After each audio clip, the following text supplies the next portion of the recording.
Okay, so a week ago I made this video telling people to buy super restores instead of prayer potions.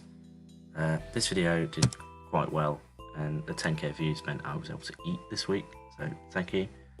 However, since I released this video, the prices have sort of fluctuated a bit and prayer potions are now significantly cheaper than super restores.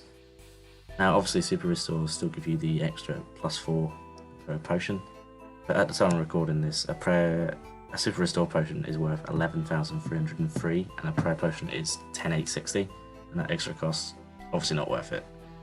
So I guess the good part of this is that I can sell my restores and buy prayer potions and make a tidy profit. So in the future, my advice to you all really is, when you need to restore your prayer, just take 30 seconds to check if prayer potions or restores are cheaper, and then buy the cheapest one.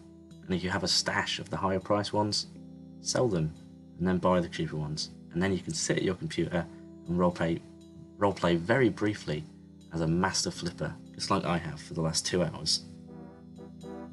I hope you're all doing well with your grinds. I personally just hit 92 Slayer and the crippling depression isn't even that bad anymore.